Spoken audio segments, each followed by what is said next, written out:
My name is Miller Files, and if you are listening to this, you are stepping with me into one of the most disturbing crime scenes ever recorded on American soil. I've walked into alleyways soaked in blood, motel rooms that smelled of fear, and apartments where silence felt heavier than the bodies we found inside. But Miami, on that blistering May afternoon in 2012, was a different kind of darkness. It was a violence that came alive under the sun, in broad daylight, with cars rushing by and people thinking the world was still normal. It was the kind of scene that punishes your memory long after you leave, and for the first time in my career, it felt like the city itself was holding its breath.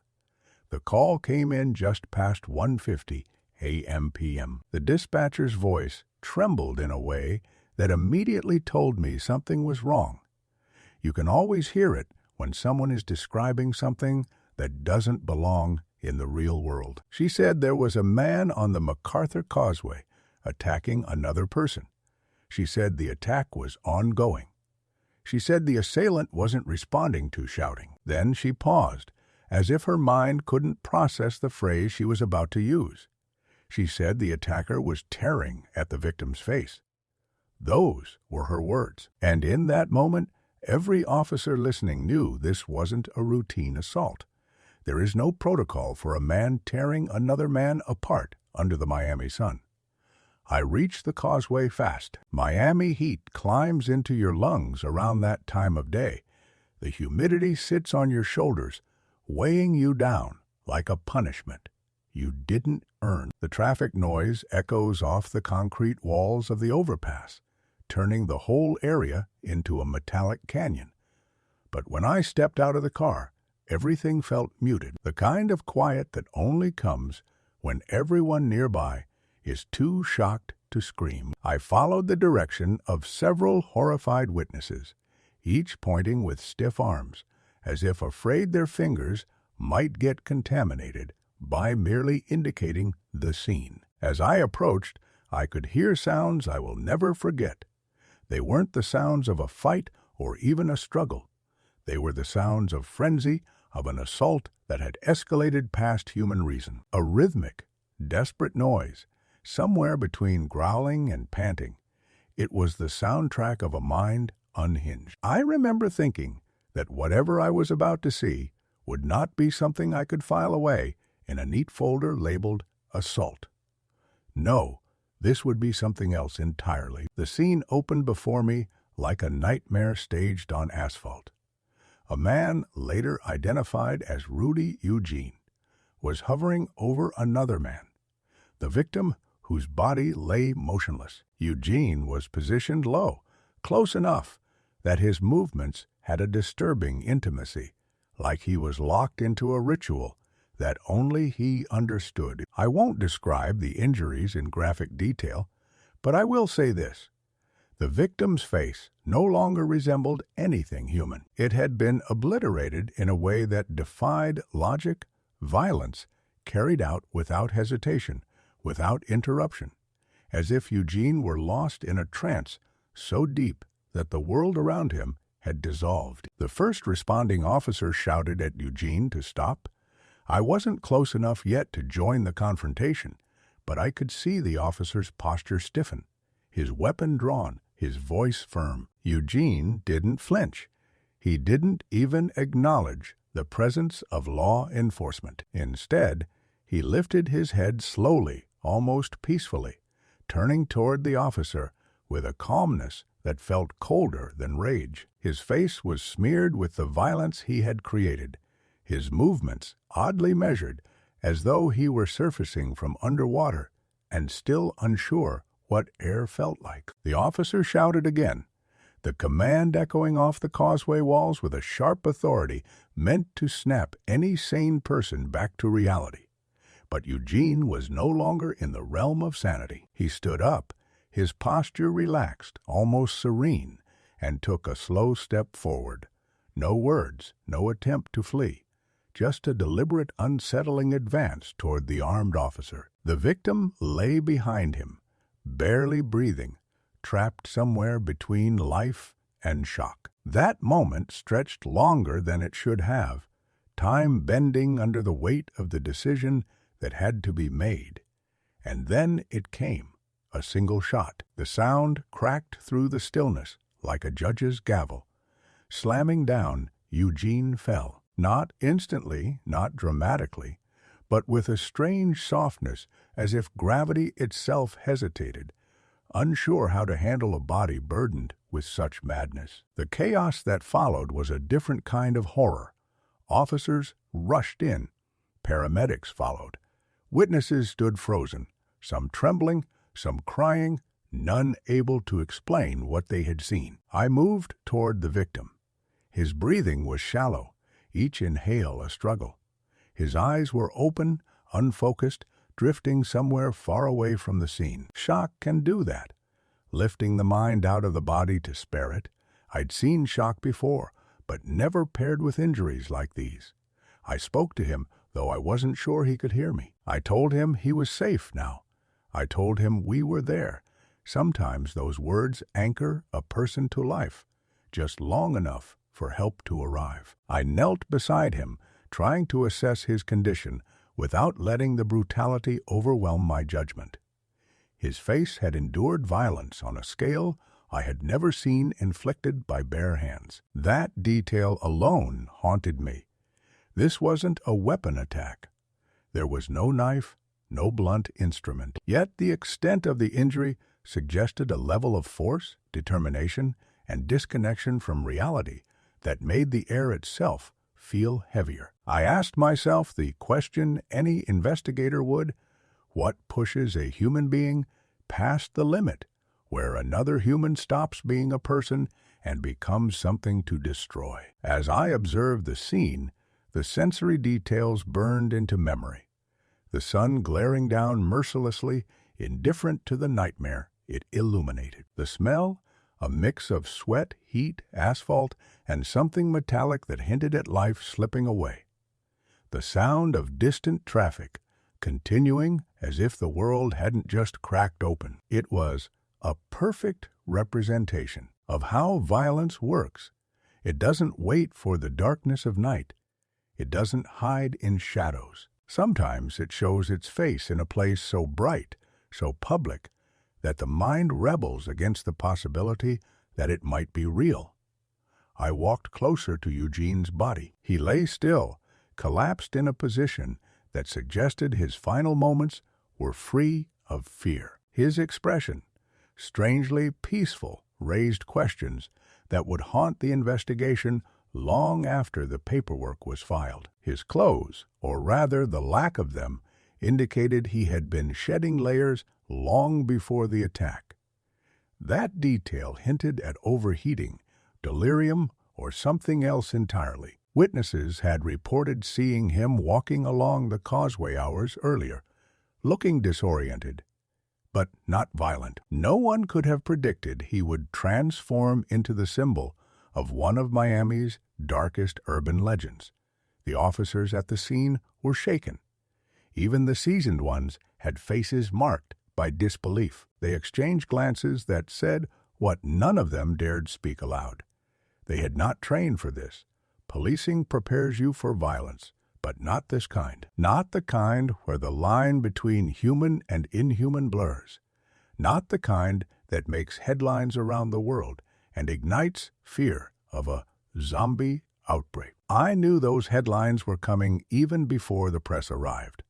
The scene was too surreal, too sensational, too incomprehensible to avoid being twisted into something larger than life. I stepped back, trying to take in the entirety of the scene as a single, coherent image.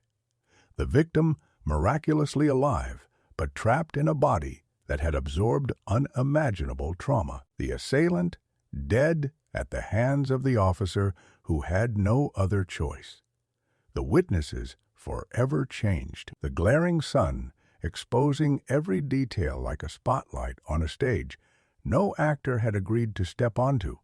I realized then that this case would not end at the crime scene. It wouldn't end at the hospital. It wouldn't end when toxicology reports came back. This case would burrow into the public consciousness, mutate into myths, theories, fears, and folklore. But for me, it began right there, on the scorching concrete of the MacArthur Causeway. In that moment, I wasn't thinking about theories or headlines. I was thinking about the victim whose life now hung by a thread, about the attacker whose mind had crossed a threshold most of us can't imagine, and about the thin line between order and chaos that we pretend is stronger than it really is. I was thinking about how crime scenes tell stories, but only if you're willing to listen. And this one whispered something chilling. You are not prepared for what comes next. As paramedics lifted the victim and prepared to transport him, I found myself staring at the blood patterns on the asphalt. They were chaotic, erratic, dispersed in ways that didn't match typical assault dynamics. They spoke of frenzy, of sustained violence, of a moment where time felt irrelevant. Eugene hadn't acted out of rage. Rage has rhythm. Rage has a target. This was something else, a complete break from reality, as if the city's heat had cracked open his mind and let something primal take over. The victim was finally loaded into the ambulance. The doors closed, sealing him inside with hope and uncertainty. I knew he had only a small chance of survival. The fact that he was breathing at all was a miracle. I watched the ambulance disappear into traffic, swallowed by the indifferent motion of Miami's afternoon life. Then I turned back to the scene, knowing the real work was only beginning. A crime like this demands answers, even if the truth resists being uncovered. I exhaled slowly, letting the gravity of the moment settle. Then I spoke into my recorder, documenting the raw reality before it could slip away. I described the attacker's behavior, the victim's condition, the environmental factors, the witness reactions. My voice sounded steady, but inside, something uneasy stirred. I knew that the more I learned about what happened here, the less the world around me would make sense. And so, standing in the oppressive Miami heat, surrounded by the echoes of a horror still fresh on the pavement, I initiated the first chapter of the investigation. The scene had been set, the players had entered. The world was watching, and the question that haunted every step from that moment forward was simple and terrifying. What kind of darkness awakens in broad daylight? There is a rule in investigative work. The scene tells the story, but the evidence tells the truth. After the chaos of the MacArthur Causeway attack quieted and the last echo of sirens faded into Miami's shimmering heat, I knew the next chapter would not unfold on the asphalt. It would unfold in the shadows of the details, in the microscopic worlds hidden beneath fingernails, in the silence of a blood pattern dried under a merciless sun, in the digital footprints left behind, and in the testimonies of those who saw the unimaginable. The scene was the opening act. The evidence was where the real battle began. I returned to the forensics tent later that evening. The sun had finally surrendered, sinking into the horizon and pulling a blanket of uneasy darkness over Miami. The causeway looked different at night, quieter, but still holding the weight of what had happened. Floodlights cast harsh white cones over the pavement, and within their reach lay the frozen remnants of one of the most disturbing assaults I've witnessed. Officers spoke in low tones. No one wanted their voice to carry too far into the open air, as if afraid the night itself might react. The forensic team had already marked every droplet, every smear, every irregularity on the ground. The chalk outlines weren't of bodies but of bloodstains, mapped as precisely as constellations. The first piece of physical evidence that caught my attention was the pattern of the blood spatter itself. I crouched beside a wider pool that had begun to thicken and darken. The edges curled slightly under the heat of the day. What struck me wasn't merely the quantity, but the distribution. This wasn't the result of a single blow or even a short struggle. This was prolonged, sustained contact, frenzy without rhythm, a violence so close it blurred the boundary between attacker and victim. I reached out with a gloved hand, not to touch, but to observe the angle. The blood had cast outward in overlapping fans that radiated irregularly. This meant Eugene had shifted positions repeatedly, leaning forward, pulling back, leaning again. A dance of madness. It told me something crucial. Whatever state he was in, he was not acting with sudden impulse. This had not ended quickly because he was not stopping. Only the officer's intervention had created the final punctuation in this horror. A technician approached me, her face pale even under artificial light. She held a sealed evidence bag. Inside was a torn scrap of cloth stained heavily.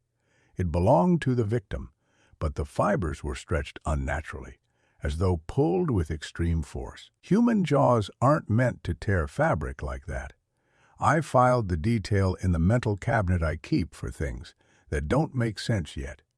Sooner or later, every piece wants to connect with something. I walked several steps east toward the section where they had found the victim's belongings.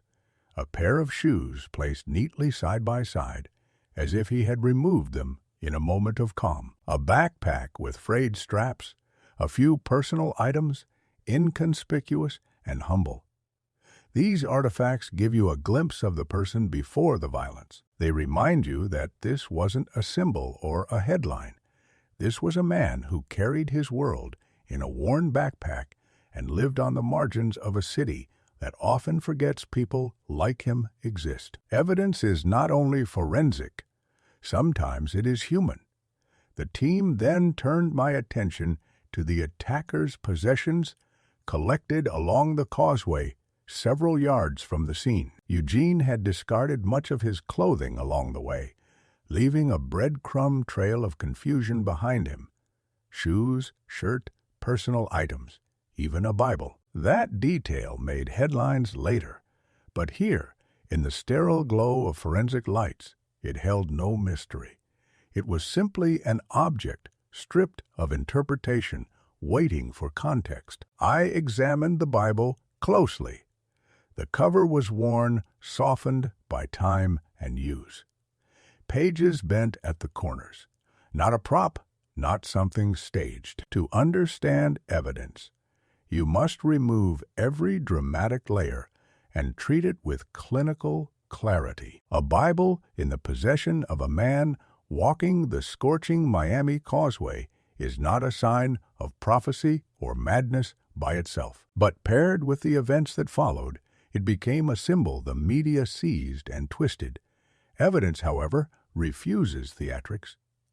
It sits quietly until you ask the right questions. Next, I moved toward the area where witnesses had first spotted Eugene earlier that day. A cyclist had called 911 reporting a strange man walking down the causeway. Erratic, but not violent. That early glimpse was important. It gave us a timeline, a psychological descent. Madness rarely strikes like lightning.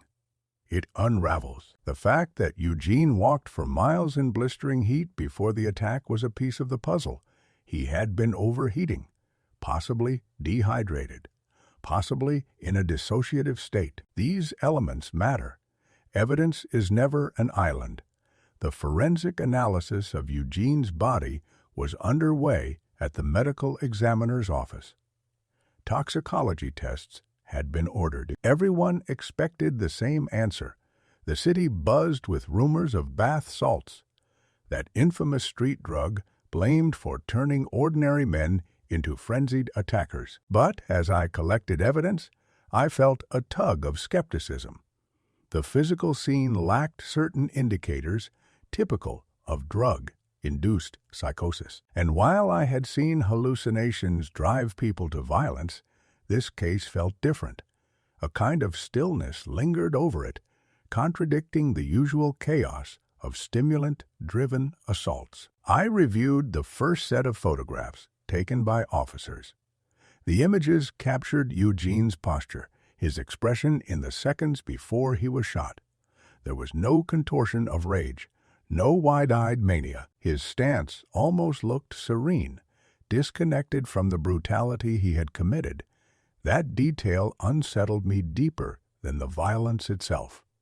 When rage drives an attack, you recognize the signature. But this serenity, this was the evidence of something else. A mind split open in silence, not fury. The victim's condition was also part of the evidence. It was difficult to face, even after years of exposure to violent crime. His injuries were catastrophic. But the pattern was telling. The damage was concentrated in a way that suggested relentless focus. No breaks, no hesitation. A tunnel vision level of fixation. That detail helped me narrow down possibilities later. Evidence is not always about what is present. Sometimes it is about what is missing. Here, there were no defensive wounds consistent with a fight. The victim had not resisted much, likely immobilized or overwhelmed early. That explained the blood pattern, too. Eugene wasn't reacting to counterattacks. He was alone in his frenzy. Another crucial piece of evidence emerged from witness testimony. Several people reported hearing Eugene making sounds, not words, during the attack. They described them as grunts, growls, urgent exhalations. Not human in their rhythm, but perhaps human in their origin, panic twists perception. Witnesses often misinterpret what they hear under trauma. But when multiple unrelated witnesses report similar sounds, you pay attention. Later that night, I sat in a quiet corner of the station, reviewing the 911 audio. The dispatcher's voice wavered as she relayed the witness's words. In the background, faint but distinct, were the noises, the rhythmic breathing, the low, guttural sounds. Evidence doesn't have to be visual. Sound can carry truth too, and the truth here was one of disconnect. Eugene wasn't in a verbal state. He was beyond language. That aligned with the physical behavior at the scene. It supported the theory of psychological collapse rather than intentional cruelty. The next morning, I turned my focus to digital evidence. Cameras mounted along the causeway had captured fragments of Eugene's movement before the attack. The footage was rough, distorted by heat shimmer and distance, but there was enough to observe his gait. He walked slowly at first, then erratically, swaying as though fighting invisible waves. He paused several times, hands on knees, clearly struggling with something internal. Watching, it made my chest tighten. Evidence like this doesn't justify the act, but it reveals the storm inside the man before he unleashed the storm outside. More footage showed the moment he encountered the victim. There was no altercation, no argument, no sign of recognition. The randomness of it chilled me. Some crimes grow from a seed of motive, a spark between victim and perpetrator, but this one bloomed in a vacuum. A man lost in delirium encountered another man simply existing in his path. That collision was enough to ignite a tragedy. Later, I visited the lab to examine the preliminary toxicology results. The initial screen came back negative for the substances everyone expected. No methcathinone, no MDPV, none of the chemicals most associated with bath salts. Instead, there was only marijuana. Nothing else. The absence of stimulants shocked the team. But for me, it fit the picture slowly forming in my mind. Evidence speaks loudest when it contradicts expectation. I studied Eugene's medical history next. Sparse, incomplete, fragmented, no documented psychosis, no major psychiatric red flags, but there were mentions of aggressive episodes in earlier years, small incidents, easily dismissed. Sometimes the most important evidence is buried in footnotes, and sometimes it hints at a mind that was always standing near the edge, waiting for a perfect storm to push it over. As I gathered everything, I laid out the pieces in my mind like a mosaic. The physical frenzy, the absence of controlled rage, the lack of hard drugs in his system, the intense heat, the long walk, the discarded clothing, the witness accounts of strange sounds, the random selection of the victim, the serene posture before being shot. Every piece mattered. Evidence doesn't shout. It whispers, and these whispers began forming a pattern. The scene suggested a total break from reality, one born not from substances but from physiological overload or psychological collapse. Heat-induced delirium, acute mental fracture, but even that explanation felt insufficient. Evidence gives shape to events, but some events stretch beyond tidy explanations. That evening, I visited the hospital to check on the victim. He was sedated, covered in a network of machines, fighting to keep him alive. The room hummed with artificial life. I stood there studying the machinery and the man lying beneath it. He was evidence too, living evidence of a mind's darkest unraveling. And yet he breathed. Somehow he breathed. When I left the hospital, I stepped into the Miami night, warm and heavy, the city lights flickering like nervous synapses. Evidence is the backbone of every investigation, but sometimes the evidence leads you away from certainty rather than toward it. This case was becoming one of those, a story told in fragments, each piece true on its own but resisting a unified truth. But I wasn't discouraged. I've learned that some truths reveal themselves only when the investigator surrenders the desire for clean answers. Evidence is patient. It waits for you to understand. So, I walked back to my car with the uncomfortable knowledge that the real work was ahead. The evidence had spoken. Now it was my turn to interpret its language, and deep down, I knew the next chapter would take me into even darker terrain. Because if the evidence tells the truth, then the truth here was far stranger than the headlines that soon swallowed the city. A truth not about monsters, but about the fragile machinery inside every human mind. The scene had shaken me. The evidence had unsettled me. And what came next would haunt me. If evidence reveals the truth, motive reveals the soul.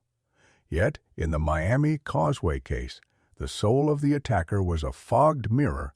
No reflection stayed long enough to be understood. When I stepped into Part 3 of the investigation, I wasn't looking for what happened.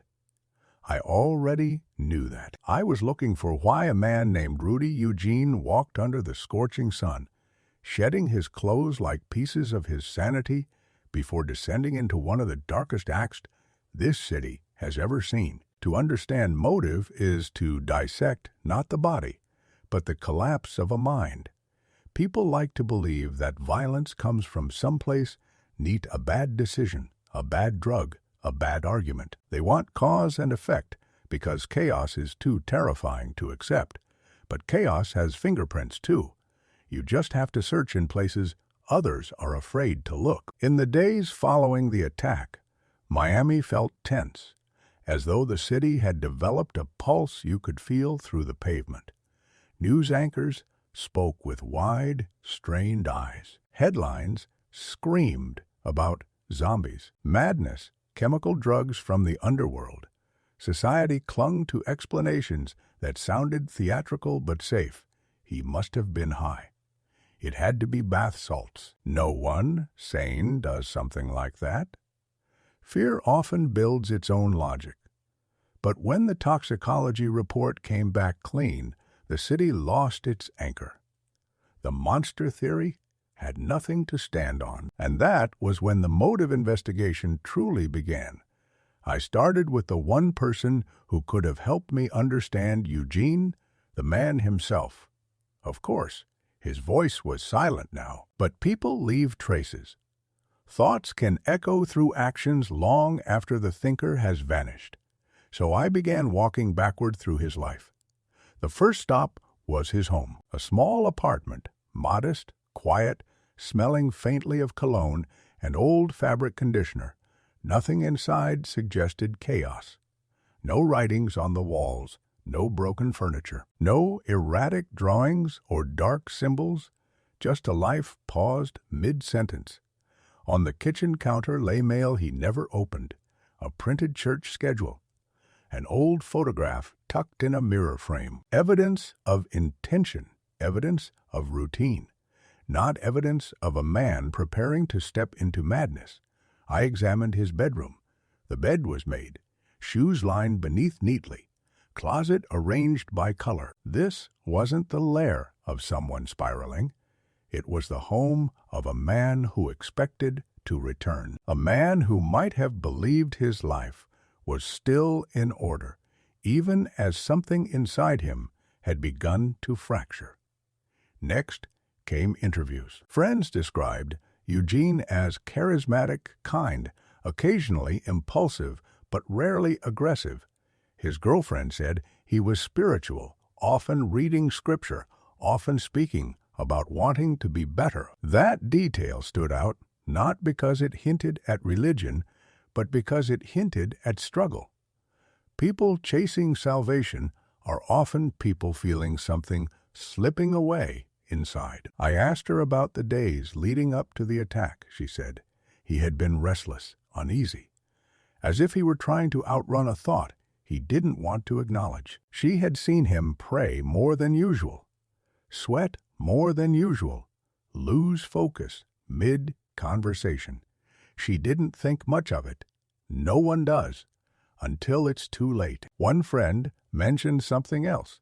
Eugene had talked repeatedly about cleansing himself, not spiritually, but physically, as if heat was burning through him from the inside, as if he needed to shed layers. This aligned with the discarded clothing found on the causeway. Heat-induced delirium, psychological break, a symbolic shedding. The motive oscillated between biology, psychology, and something intangible. I knew from years of cases that sudden violent psychosis can erupt like lightning silent until the strike. Sleep deprivation, dehydration, overheating, trauma, undiagnosed mental illness, stress compounds that build unseen. Sometimes the mind collapses inward, then lashes outward in a single catastrophic moment. But self-destruction rarely expresses itself with such focused brutality on another person. That contradiction haunted me. I needed more, so I turned to his past.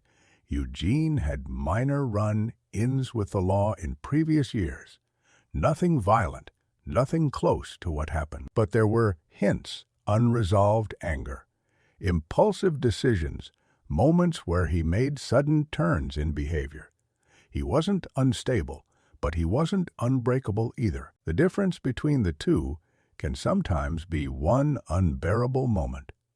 I studied old photographs of him, a smile too bright for the man who would one day unravel in the sun, eyes that carried warmth. It's unsettling to look at someone's face before their life divides into before and after.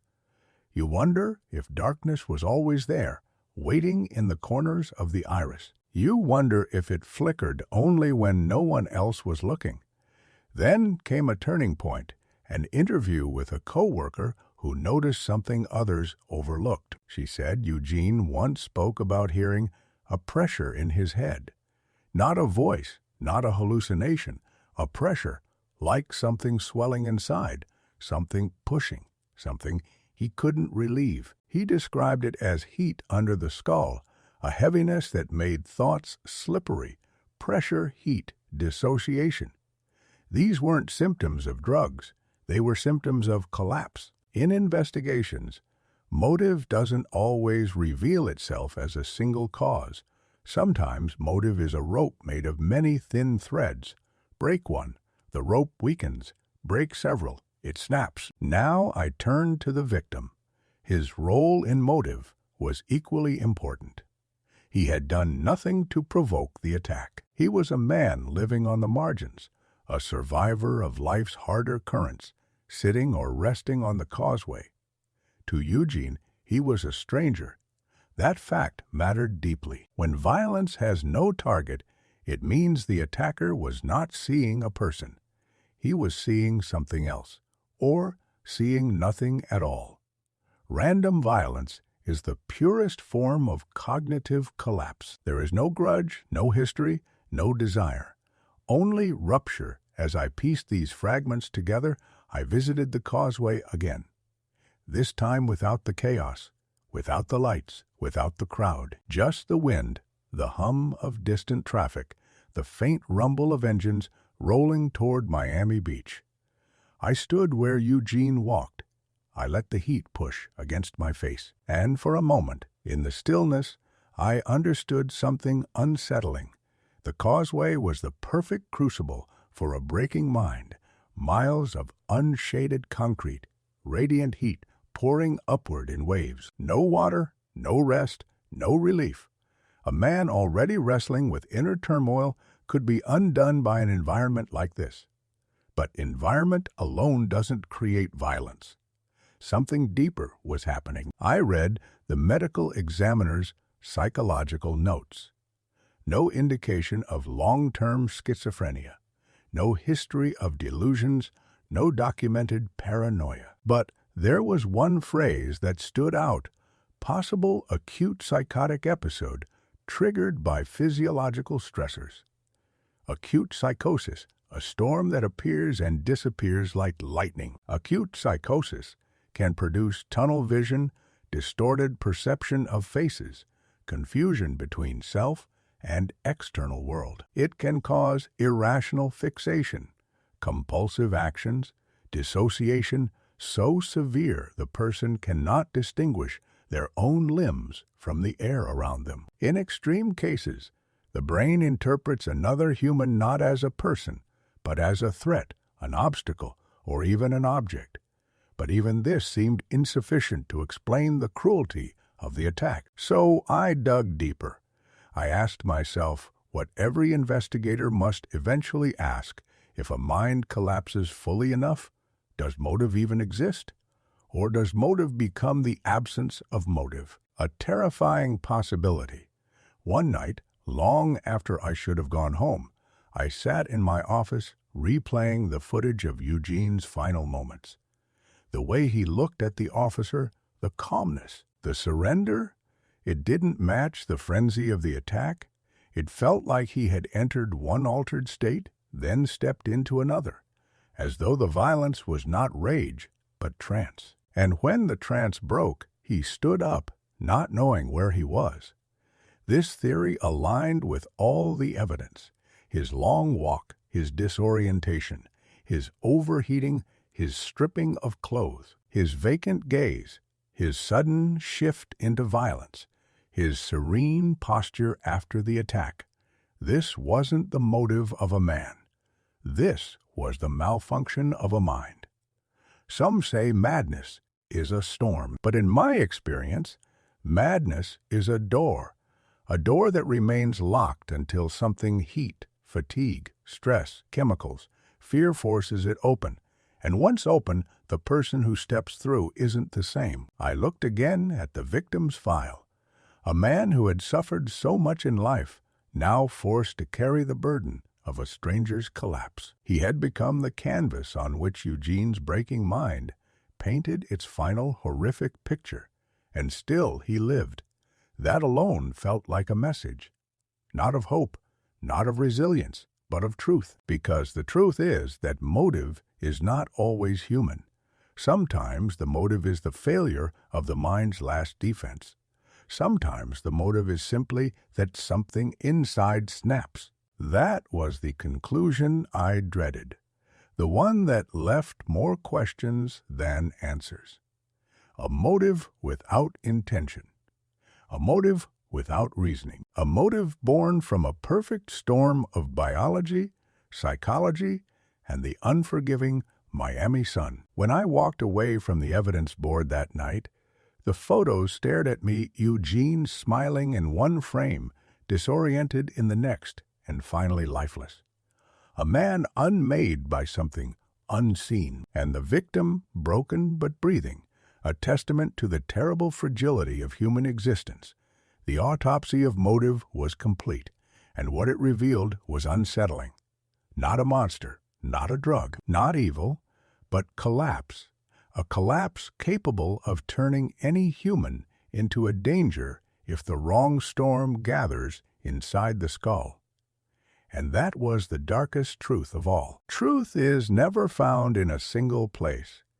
It doesn't sit neatly in a report or whisper its name through a witness's trembling testimony. Truth is a mosaic. You gather the shards, one by one, even when some pieces cut you on the way. And in the Miami Causeway case, the search for truth became less about solving a crime and more about untangling a riddle woven through biology, psychology, environment, fear, myth, and the fragile machinery of the human mind. Every step I took from that point forward was a step into deeper uncertainty. Miami had already moved on to explaining the event in its own way. The public needed something quick, something loud, something comforting, even if that comfort came from horror. They needed a monster. And so they built one out of Eugene's shadow. Headlines screamed of zombies. Talk shows speculated about a new drug wave.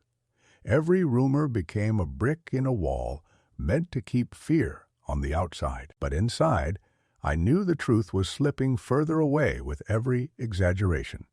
My job was not to join the chorus of panic. My job was to walk back into the silence. I started with a visit to the medical examiner's office. The toxicology results were final. No stimulants, no hallucinogens, no synthetic cannibal-creating chemicals. Marijuana was the only substance detected, and marijuana alone could not explain the attack. The examiner looked at me with a calm resignation. There are cases, he said, where science cannot explain everything, but investigators don't get the luxury of accepting that.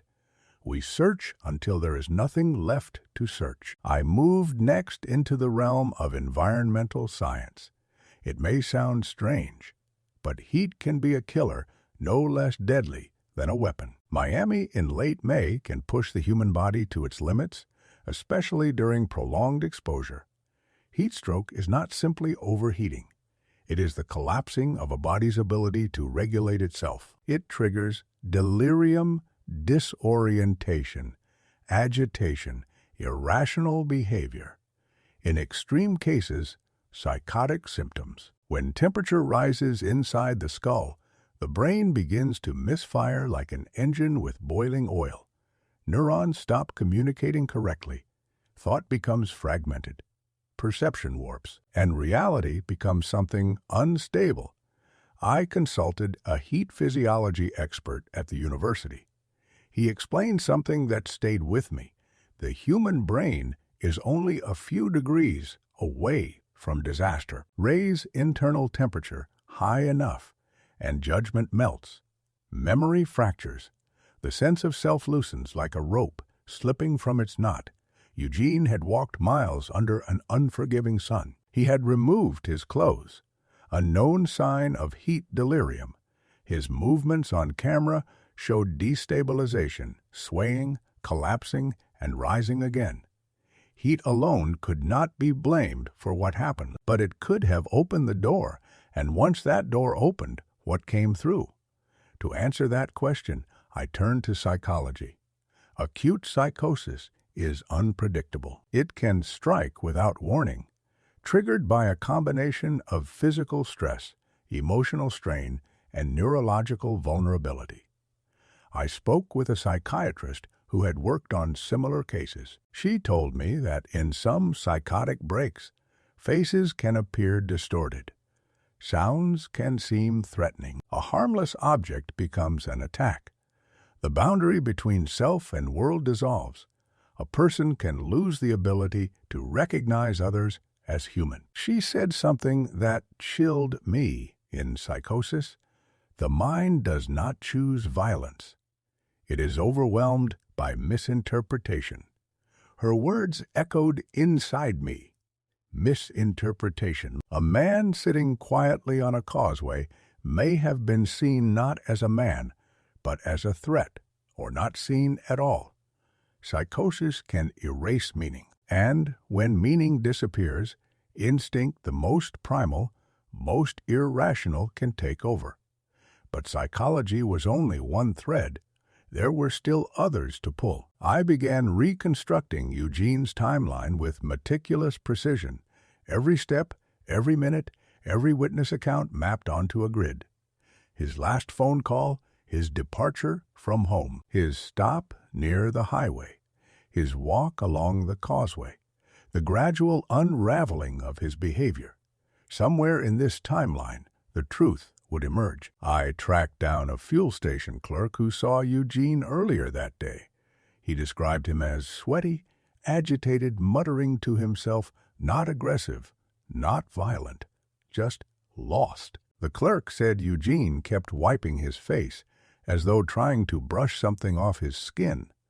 A tactile hallucination, or just the sweat of burning heat? Hard to say. But every detail mattered. Then came an interview with a security guard who had seen Eugene walking barefoot hours before the attack. Barefoot walking is another marker of delirium. The guard said Eugene looked exhausted, disoriented, as if his body were moving, but his mind had stayed behind somewhere. He didn't ask for help. He didn't respond when spoken to. He just kept walking like a man pulled towards something inevitable. The pattern was becoming clear. The attack did not come out of nowhere. It was the violent endpoint of a long, slow descent. But there was still one more layer to peel back physiology. I requested Eugene's full autopsy, focusing on neurological clues. The medical examiner found no tumors, no lesions, no structural abnormalities. But absence is not innocence. Brain chemistry is invisible. Electrical storms leave no footprints. A psychotic break leaves no scars. I asked whether dehydration could have caused a temporary but severe imbalance in neurotransmitters. The examiner nodded. Extreme dehydration alters sodium levels. It disrupts neuronal firing. It can alter perception dramatically. Combined with overheating, lack of sleep, and emotional instability, it becomes a volatile mixture, a mixture capable of creating a moment of rupture. I knew I was close, but truth is not a single thread. It is the knot they form when braided together. That night, I returned once more to the causeway. This time, I arrived after midnight. The city's neon glow reflected faint pink and blue across the concrete, and the wind hummed through the open spaces beneath the overpass. I stood exactly where the attack had begun. I let the night replace the weight of the sun, and I tried to inhabit the moment not as an investigator, but as a man losing his grip on reality. The silence was overwhelming. The emptiness, the exposure. I imagined Eugene walking here, body overheating, brain faltering, thoughts disintegrating. I imagined the world around him twisting, unfamiliar, hostile. And then I imagined him encountering another human being, not with understanding, but with confusion so deep it burned into terror. Truth, in that moment, began to take shape, not as a justification, not as an excuse, but as a reconstruction of collapse. Truth was not found in evil. Truth was not found in addiction. Truth was not found in addiction. Truth was not found in myth. Truth lived in the failure of the human brain under unbearable conditions. But still, I felt something missing, a final piece. So I spoke again with the victim once he regained limited communication. His memory was shattered in many places, but he remembered one thing. The attacker said nothing. No words, no threats, no shouts, only breathing, heavy, urgent, as though Eugene wasn't present in his own body. That was the last thread I needed, because when a man loses language, he also loses meaning. And when meaning collapses, action becomes instinct. When I finally stepped away from the causeway that night, truth did not feel like victory. It felt like a warning, a reminder that the boundary between sanity and catastrophe is unimaginably thin. A human mind is not a fortress. It is a window, and sometimes the glass cracks. The truth I had uncovered was not the kind that satisfies. It was the kind that unsettles, because it forces you to look inward and ask yourself a question you may never want to answer. If the right storm gathered inside your skull, what would you become? Every investigation ends, but not every mystery closes. Some cases scatter their truths like ash in the wind, drifting too far to ever collect fully. The Miami Causeway Attack became one of those cases, an event that left behind evidence, analysis, reports, and scars, yet still refused to answer the most haunting question of all. Why? After months of deconstructing every detail, tracing the final steps of a collapsing mind, listening to witnesses describe the indescribable, I found myself staring at a wall of conclusions that felt more like shadows than clarity. And in that wall, spaces remained empty, unanswered. Echoing as a detective, you're taught to seek closure, to follow the trail until the last footprint disappears. But in the quiet moments, when the city sleeps and the filing cabinets hum softly against the walls, you understand a different truth. Closure is a myth, especially in cases where the crime is not born from motive, but from rupture. A human being is not a puzzle that always solves itself. Some pieces belong to dimensions we cannot reach. I returned to the causeway one last time. The sun had not yet risen, but the sky was beginning to turn a deep blue, that strange color between night and morning, that feels like the world is exhaling. The traffic was light. The wind was warm but gentle. No sign remained of the horror that once unfolded here.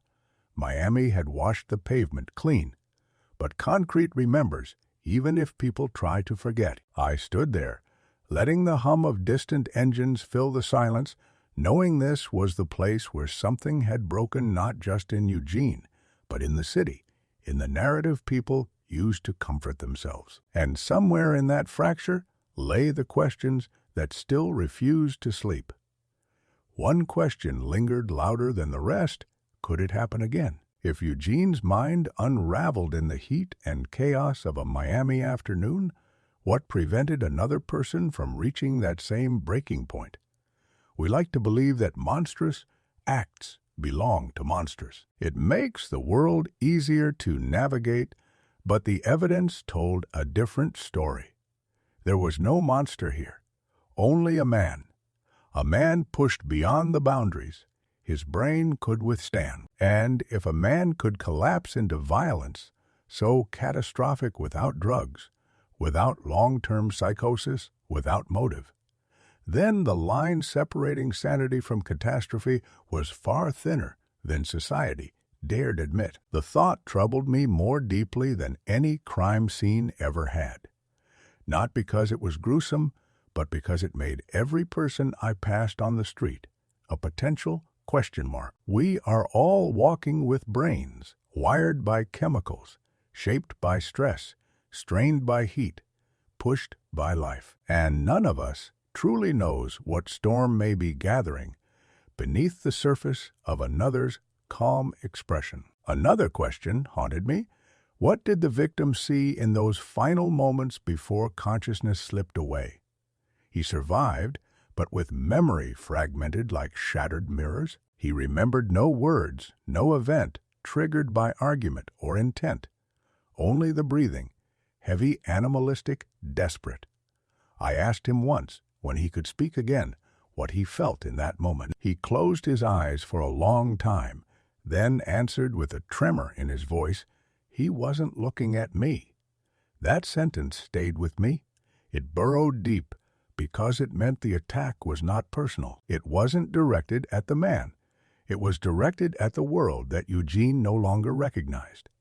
The victim simply happened to be the nearest shape in a universe that had collapsed into nightmare. This question, what the attacker saw, refused to resolve itself. Did Eugene see a threat, a distortion? Nothing at all. Or did he see something his damaged mind could not place? When reality fractures, vision becomes unreliable. And in that unreliability, tragedy finds fertile ground. I also wondered about the nature of responsibility. If Eugene had lived, would he have been accountable? The law expects intention. It requires awareness, motive, comprehension. But what happens when a mind loses its ability to choose? Would punishment have served justice, or only the illusion of justice? These questions tugged at my conscience because behind every act of violence lies the shadow of accountability. Yet accountability means nothing without intent. The Miami case forced me to confront a truth that investigations rarely allow. Sometimes there is no why to punish. Sometimes the culprit is not a person, but a moment and intersection of body, brain, heat, fear, exhaustion, and collapse. There was another space on my wall of unanswered questions, the question of prevention. Could the attack have been prevented?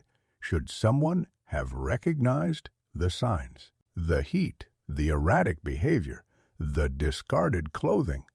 In hindsight, every clue glows like red ember, but hindsight is a cruel companion.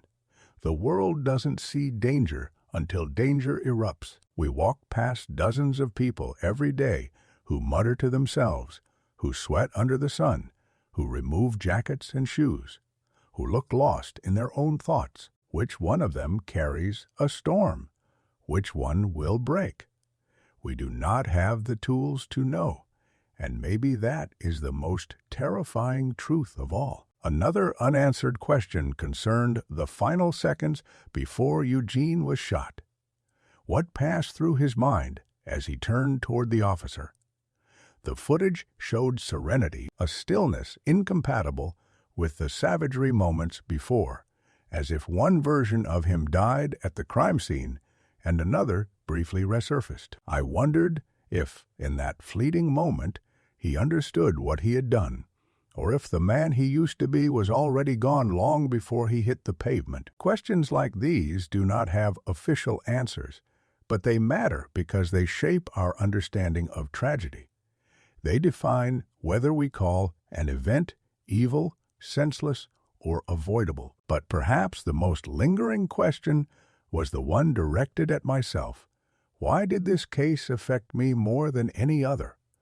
I'd walked through scenes that would crush most people. I'd carried the weight of families broken by violence, of victims who never received justice, of perpetrators who never explained their actions. But this case forced me to confront the fragile architecture of the human mind in a way no other had.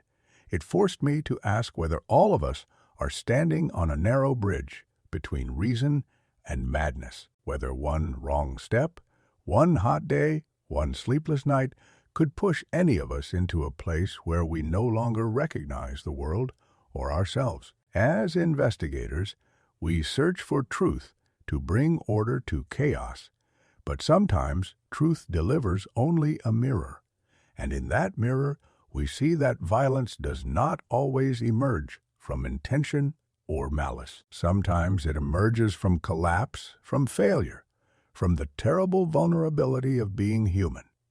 The Miami case became a symbol for many things, for media hysteria, for public fear, for the fragility of sanity, for the unpredictability of the human brain. But for me, it symbolized something quieter, something far more intimate. It symbolized the unanswered questions that every detective carries silently.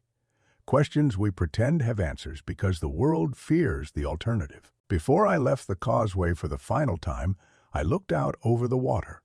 The early morning light hit the ocean in long streaks that shimmered like cracks in a pane of glass. I thought about Eugene, about the victim, about the city that had turned their tragedy into headlines, myths, metaphors. And I thought about the line that separates understanding from ignorance. Some cases end, some cases close, but some cases like this one simply fade into the realm of questions that will never be fully answered. The truth I found was not the truth anyone wanted, but it was the truth that remained. A mind can break, a moment can shatter, a life can transform into chaos without warning. And sometimes there is no monster to fear, only the possibility of collapse that lives quietly inside us all. I walked away with the weight of that truth settled deep in my chest, not as a burden, but as a reminder that the unanswered questions in an investigation are not failures.